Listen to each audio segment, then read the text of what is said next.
Okay, we have to talk a little bit about dating, which I already feel like I know your answer. D-Day? No, what? We have to talk about D-Day. What did you just say? Did you just say D-Day? No, dating. Dating? I thought you said we have to talk about D-Day. I was like, what is this? I don't even know what this is.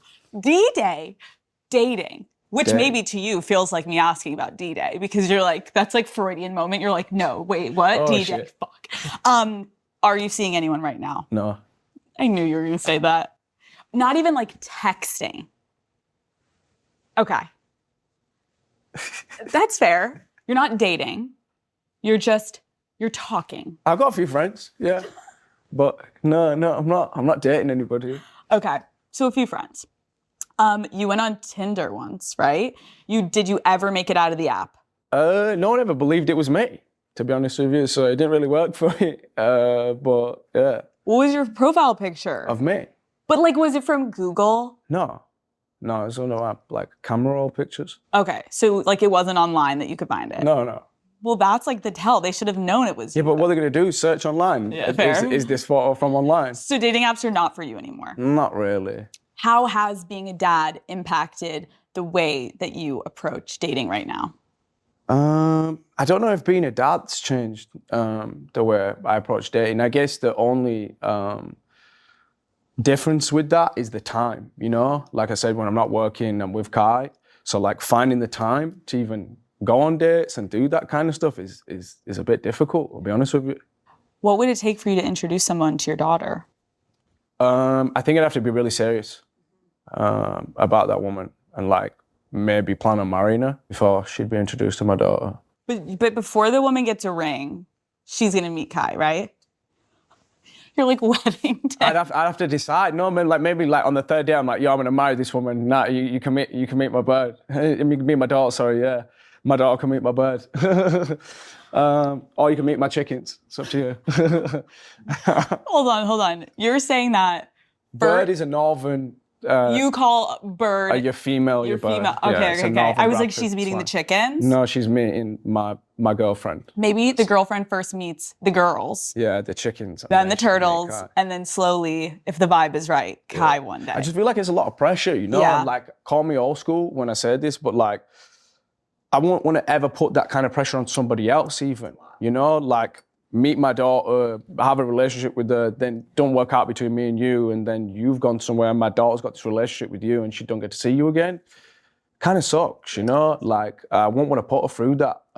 It's kind of on me, so I feel like I have to be smarter about that. And obviously I'm joking. Like, maybe if I was dating a bird for like a decent amount of time, 5-6 months properly, and we'll get serious, then I'd say, oh yeah, like, do you want to meet my daughter, you know? When I know she's not crazy. No. Yeah. You need to like really make sure you're like putting her through tests, and finally you're like, okay, you have passed the not crazy test. Now is the next step. Yeah. You've obviously been in a public relationship before. Mm-hmm. Would you be open to that again? No. Or are we going full private? No. Yeah, no. I'm not looking for a public relationship again. And just out of experience, no, offense to anybody that I have been in public relationships with before. I've just learned from it that it don't work for me, you know? I'm quite a private person. I don't really strive for people's, approval or attention. So the relationship should really be between me and that person. And I think that personality type somebody who doesn't want to do that would be more suited to me, you know? Oh man, maybe you're gonna find like a Pennsylvania baddie. Cause like girls in Pennsylvania don't expect, Some bad Amish bird. Yeah. And they're like, oh, I didn't expect this life in like the limelight. Like, it's fine if we never leave the farm. Yeah. Okay, keep me updated. Good to know. All the girls in Pennsylvania are like, I must find him back on the dating apps. For 10 really formative years of your life, from 17 to about 27, you were in serious relationships. This is kind of the longest you've ever publicly been single. What was the scariest part of being alone for the first time? Again? You didn't care? I don't find being alone scary. Like, again, I think it links to the other question you asked me about, like, how are you cool with yourself? I'm cool with myself. I like my own thoughts. I like to do things myself, and I like to be in my own company. I'm not codependent like that at all. Even with my parents, like I love them, I respect them. They're always there if I need them, but I'm not codependent on them. You know, I don't need to speak to them every single day and check things with them. So it wasn't really scary for me. Honestly, again, no disrespect to all the past relationships I've been in, because people tend to take things out of context. No disrespect at all, it was freeing. Like, I am that type of person who, you know, runs on my own clock, answers to myself. So it was so freeing to me. I could just do things, make plans, sleep into whatever time I want.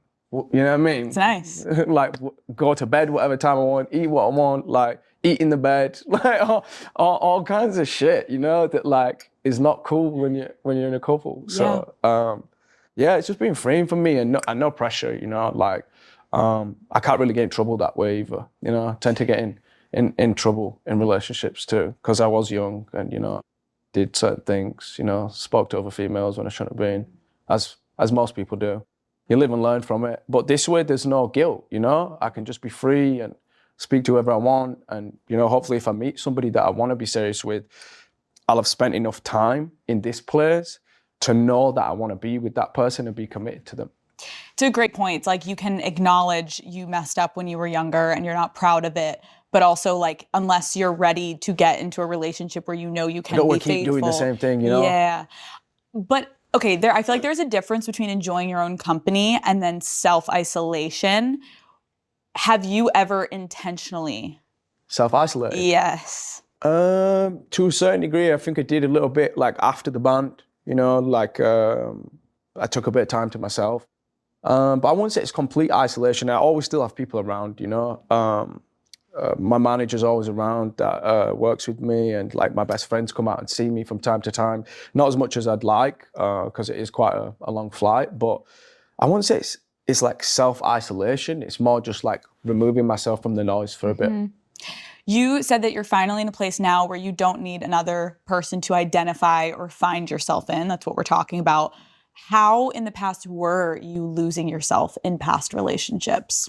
I don't know if I was necessarily losing myself. I just felt like there was so many things I had to do in order for this other person to be happy, and things that I didn't necessarily find enjoyment in, you know, like I'm not the type of dude that likes to go to 5-star Michelin restaurants every night and get pictured and, you know, go here and go there. And this person's invited you and they're really famous, so you should go hang out with them. I'm like, you know, because we both got the same job, you're just going to put us on a play date.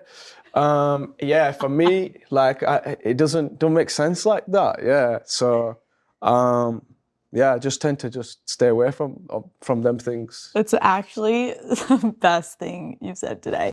I don't want to go on a play date with other famous people. Sue me. It's refreshing. Yeah. But I think it's hard to not get caught up in that, because I think there's so many people that can be like, this is how it goes when you get famous. Well, I think so many people have so much value on that too. You know, the way the world runs is like, you know, who you're associated with is a reflection of you, and people use that and, you know, social media to put off a false portrayance of whatever their life is, and everything's hunky-dory and fairies and rainbows, and in reality it doesn't quite work like that. I'm happy that I feel like enough people now are starting to see through that. Like so many people doing things for social media, and then the minute it happens or it's posted, a lot of times if you know the person, you're like, wait, that is like they're not even that happy. Like that's literally bullshit. Like I just saw them crying at the club the other night, but they're like, and they're miserable. So it's like, that is such a sad and isolating life to live. And I have actually empathy for it, because it's probably like feels very validating in the moment, but it's almost like a quick dopamine hit and then it's over. And so it usually stems from insecurity, right? Yes, yes. And so you're sitting here being like, you've done so much work on yourself. You've always felt pretty good alone. And so now you need someone that can kind of meet you there instead, which is amazing. I'd like that, yeah. I also feel like your 20s are all about making mistakes and figuring yourself out. And now in your 30s, you're really coming into your own. I asked you when I first interviewed you to describe yourself in 3 words. Yeah. What do you think you said? I have no idea. I probably said that's really difficult. I think you did say that, but then I forced you to answer. Okay, give me 3 words that you would describe yourself as now, and then let's see if it's the same. I think one of the words was definitely chill. I don't know if it was. Correct. Was it? Yeah. Chill is on there. 2 more. All right, so right now I would say chill, chill, and chill. Zayn? No, I'm joking. It's hard for me. I don't really like to talk about myself in that way, you know, like give myself an adjective. Well, you did it 3 years ago. Did I? Do you want to know? Yeah, I do, yeah. Chill, funny, loving guy. Oh, there you go. Yeah, I like that. That's my guy there. You're like, hey, I like him. Do you still relate? Yeah, definitely. Yeah. Okay. I think so. Love that. You said in an interview that you don't know if you've ever truly been in love. Do you still stand by that? Yeah. Yeah. Because like my understanding of love is always developing, you know? At that moment in time, I might have thought it was love, but as I've got older, I realized maybe it wasn't. Maybe it was lust. Maybe it was this. Maybe it was that. But I don't feel like it was love. And to be fair, like just to say this on record, I will always love G because she is the reason my child is on this earth. And I have the utmost respect for her. I will always love her, but I don't know if I was ever in love with her. Yeah. I mean, I can imagine there's so much pressure. I agree, and even you having to clarify, like everyone's always probably like, what are you? Yeah, and that's what, because before even when I said it, I think people took it a type of way. Yeah. So I'm just like, yo, I have so much respect for this woman, and I do love her a crazy amount. But yeah, no, but I don't think I was in love with her at that point. Otherwise, I would have been a better version of myself. Yeah. I think that's fair to say. Anxiety. We talked about it when you came on the show last time. How are you managing those feelings today? Again, I think I said this to you before, but like anxiety is a thing that I think all of us are dealing with. We just now have a word to explain it, and you feel that in small increments throughout your day. Certain situation might make you feel something, but one thing I've learned since becoming a father is that it's good to overcome them feelings and push through it. Because I'm sat here all the time telling my daughter to do things, and just get over it. You'll be fine. You'll be cool. And I'm a bit of a hypocrite if I'm not doing that myself. Yeah. You went from disappearing from the public eye essentially to now coming back, doing a Vegas residency and a full stadium and arena tour. What shifted for you in that headspace? I think it was around like 2020. I was wanting to go back on tour anyway. Like whenever I drive past the like arena or something, I was like, won't mind performing there. What's this arena called? And I kept asking the question, and it was kind of going to happen. And then COVID came and destroyed the entire world. So that old saying, if you want to make God laugh, try to come up with your own plan. And then when that happened, it just spurred me further. This want and desire to like kind of be back on stage. And again, I know I always bring it back to Kai since she's being born, but it's kind of just wanting to show her that like I can do it, and like this is what your dad does, this is my job. Yeah, I don't want her to be watching old videos of me in the band, like it doesn't even really look like me anymore. You're like, I'm way more handsome now, guys. Come on. Do you think that your vocals have gotten better since then too? I'd like to think so, yeah. I think so. Appreciate it. When you are feeling overwhelmed or anxious, what does help calm you down? Weed. Okay. Are you growing that on the farm too? I'm joking. Is it legal? I aren't growing that on the farm. No, I don't think that's legal actually. But yeah, no, honestly, meditation, mindfulness, being grateful for things. Are you doing meditation apps, or are you doing it just alone? Myself, yeah, just sit and breathe and think about things in a nice, quiet, contemplative place and think about things. And I think it always is helpful to name like 3 things you're grateful for, and everything else kind of like subsides a little bit. Should we do that right now? Yeah. What are 3 things you're grateful for? For Kai, first and foremost, I'm grateful for my career, and I'm grateful for my family. Wow, beautiful. Yeah. Throughout your career, there have been instances, and kind of like what we were just talking about, like so much pressure on you where people are going to take things out of context and looking at you. Like there have been a few instances where people are looking for you to respond publicly during an emotional, personal situation. Like, how do you handle that pressure? Again, it's not really a pressure. Like, I feel like there's a pressure on you if you feel a need to argue a point, or, you know, you feel so adamant that you need to rectify what's been said.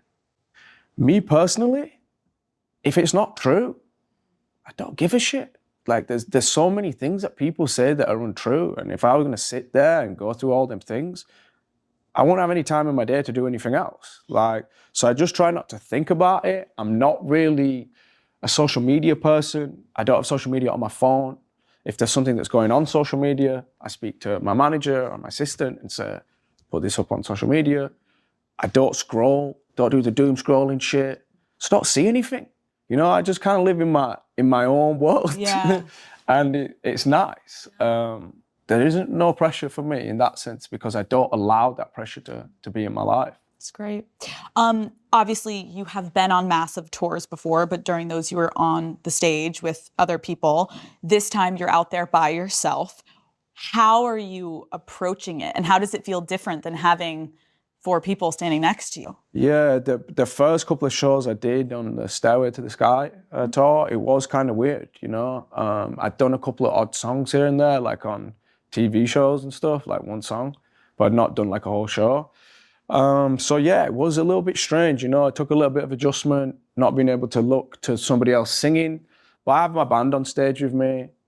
But yeah, not much conscious like decision making, like, oh, I'm gonna do this different from the band. What can fans, if they haven't been, expect from a Zayn show? Hopefully some decent vocals, not too much movement. Me just kind of stood center stage. Would you ever do a little dance? It's not really my thing. Yeah. Like, I've self-professed always to never really be a dancer in that sense. I don't think I take myself serious enough to like pull that off, you know? Like, Why can I like not picture you dancing? because it's just a weird thought. Yeah, even if you put me on AI dancing, it looks a bit weird. You're like, that's definitely AI. You're like, if you see me dancing online, that is AI. That's AI. That was never me. You recently are, I know you said you don't have social media, but I'm assuming this has come back to you. You are all over the internet right now because you made a joke the other night on stage about people's high ticket prices. I never specified no names, you know? People have high ticket prices all over the place. Could have been talking about anybody. Take it as you want. Fair. Okay, can we talk about your new music? What themes are you really diving into on this album? Yeah, so the new album Konnakol is the derivative of a lot of inspiration from, you know, my Indian heritage and culture. I've always put, you know, like little soul things in there, little ad libs here and there, even on Dust Till Dawn with Siga. And it's something I've always liked to show the world, you know, like I can sing like this too. So we went into that a little bit more. Konnakol is, in its definition, is the act of creating percussive sounds with your voice, so like drum sounds. So I made a lot of the production out of my own voice. So I'm singing like layers and layers of different vocals to make the beat. And once we started doing it, like off like for first 3-4 songs, I was like, yeah, the whole record needs to be like this. So just went into that and drew a lot of inspiration from that, yeah. So when we're listening to this, we can know that a lot of what we're hearing is actually your own voice. It's my voice, even the drum sounds and stuff, yeah, on some of them, yeah. Like they've been affected to make them sound like a drum, but I'm singing them. Oh, that's sick. Da, da, da, ma, da, ma, da, da, da, da, ma, da, ma, da. That's the drum rhythm too. Wait, that makes it even, this is just giving me even more color to what to expect. That's incredible. Yeah. Can you tell me a little bit about your new single, Die For Me? I've had that song for years. Okay. I've had that song for like 5-6 years, I think. I had it even before Room. Caught it a while ago, and it was just a great song, but it didn't feel like it fit on Room because Room was such a raw, like different kind of like singer-songwriter project thing. That it felt too, you know, produced and too clean and crisp, but I didn't write that song, yeah. I have no problem professing when I don't write songs either. It was just a banger of a song. I heard it and they asked if I wanted it. So I said, yeah, and I caught it and it turned out really well, yeah. Did you relate to any of the themes of like For sure, yeah. Yeah. I'd be silly if I said I didn't relate to the themes. I did, definitely. But I also felt the power of the song. Like, feels like it's a big like radio song. And I wanted to come back with that kind of energy, you know. When you are personally writing and you're writing about a specific situation or a specific person, like, have you ever shown people music ahead of time that's going to be about them, or are you like, no way? If it's about them, never. No, yeah. Have you had people call you and be like, Zayn, is this one about me? I honestly, I think if anyone knows me, like, they'd know it was about them, you know? Like, they don't need to call me. Like, they know me well enough at that point. They're like, this song's definitely about me. They're like, oh, shit. Yeah. What song of yours from this album were you the most nervous to have be released? It's interesting. There's a few songs on there. There's a song on there called Side Effects that I was a bit like, I don't know if I want to put this out. And then the more and more I listened to it, I was like, you know what? It's honest, you know? It lives in reality, and I'm sure so many people have felt this way. So for that reason, I was like, it needs to go on there. Yeah, it's real. The theme of that one, I'm pretty sure, is the one where you kind of talk about the shortcomings. Is that one of kind of being like the side effects of loving me, you know, instead of like how you made me feel from loving you. It's like, I understand that I might have made you feel a type of way too, you know what I mean? It's pretty mature. Self-admittance. Yeah, it takes a lot to admit that it does take two to tango, and when there's issues, it's not just one person. We have obviously discussed you're a pretty private person. Like, how do you decide when you want to share parts of your life in music? Because that, again, like, people can read into things. Like, how much do you put thought into that? For me, it's like, at the end of the day, I could, right now, after this interview, go on Twitter, or I could go on Instagram, and I could put something real cheap up on there, you know what I mean? Get a quick reaction.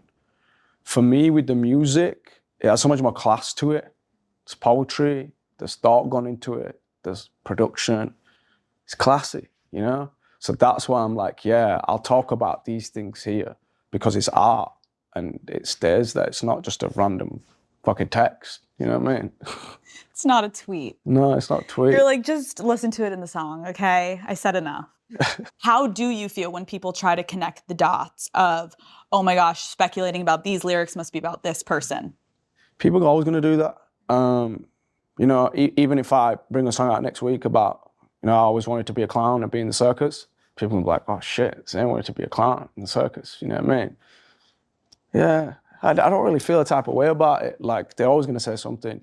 And the music that I use and the songs that I write myself usually have some correlation to my reality too. So I'm cool with that, yeah. They can connect the dots wherever they want. They might not always connect them correctly, but that's what makes it interesting. Yeah.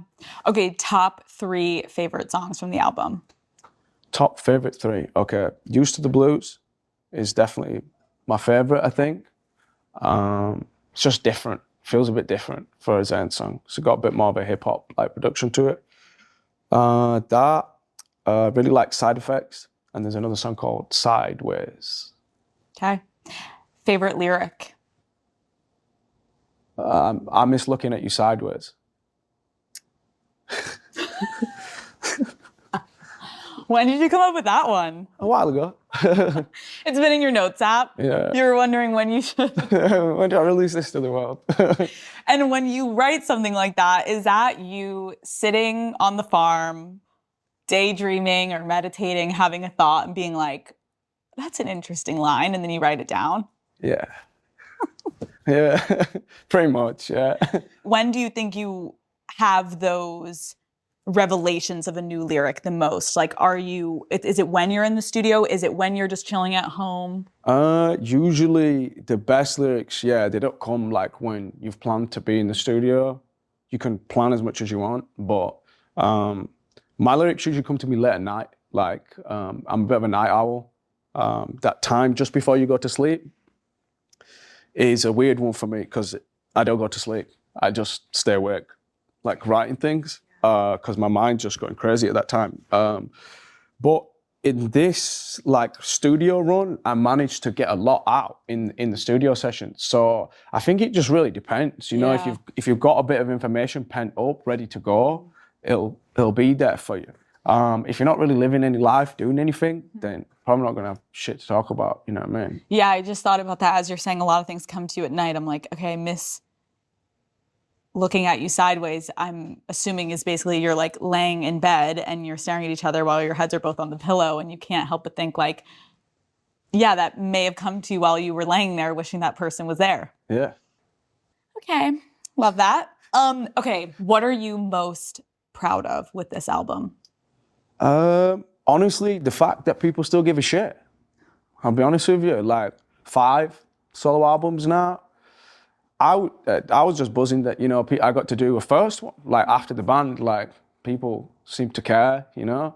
Some 5 records deep now, so I guess I'm really proud of the progression and just the development and understanding of myself through my music, you know. What do you want fans to take from this album? I want them to get a bit more insight on, you know, maybe my culture and heritage, and maybe even, you know, find a new word. I don't know if too many people are familiar with the word Konnakol. Yeah. Okay. When you think back to who you were when you first started your career to who you are sitting here today, how would you describe your evolution as an artist?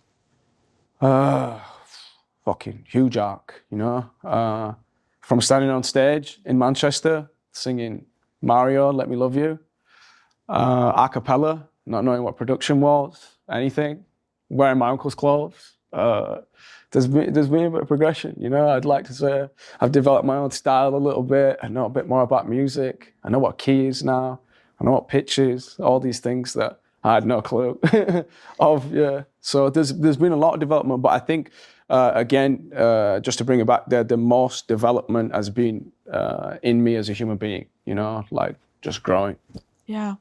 What do you think overall when you look back at that young boy on that stage singing Mario, Let Me Love You to now, like, what do you wish? Big balls. No, literally. Big balls. 17-year-old kid, don't have a clue. He's so confident. What is he doing? So cute. Is there anything at that point you wish you could have told your younger self? Now, I say it all the time. Yeah, I wish I could go back to that 17-year-old version of me and say, well done, like, for being that brave. Like, because I don't know if somebody asked me in my 30s if I had no experience before, would you go stand and sing in front of Simon Cowell? I would have done it, you know? I would have been like, no way. Wow. And look where it got you. Yeah. It was an honor to sit down with you again. I think back to being in Pennsylvania with you, I remember, well, first of all, that was just so weird because you literally walked through my parents' house and I was like, I'm struggling. Like, you're walking through my parents' doors and like, I grew up here. It was so and, nice though. It was so cool. It was such a different environment. Like for me to be in like a house and doing an interview, I think that's why the interview went well. It felt good and relaxed and chill. It didn't feel like a intrusive interview. It felt like we were just chatting as friends. Yeah. It was really fun and you were so sweet and you brought me a housewarming gift, even though that was— I got you some more stuff as well. Zayn, yeah, you got me so much stuff. My team was like, do you want to come see all this? I was like, you bought me basically everything I could have thought of and more. I heard that you like all the same stuff as me, so I was like, yeah, I'm gonna have to send you some stuff. All the snacks, all the merch. I put loads of British stuff in there. I know. Yeah. I saw it. Trust me. I've already gotten into it. I was eating the chips. Nice. I was like, you're a real one. Thank you. But no, it's been really cool to get to know you. And I think like my favorite thing about my job is to get to progress with someone where it's like we met at a certain period in time and then to now sit here with you, like you feel more relaxed, like you feel more at ease. Yeah. And I don't know what you would attribute that to, but like I can feel it in you and it's really cool to see that. I appreciate you saying that. Yeah, no, obviously that interview that we did was like one of the first interviews I'd done in a long time. So again, it's that like anxiety, you know, preempting what the situation's going to be, and then you're there, and it's very different, you know. It has been 3 years since then.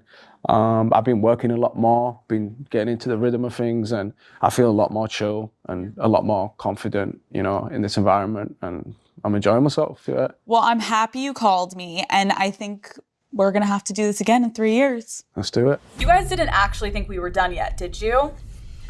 Zayn and I obviously have a little surprise to end the night. So, let's go.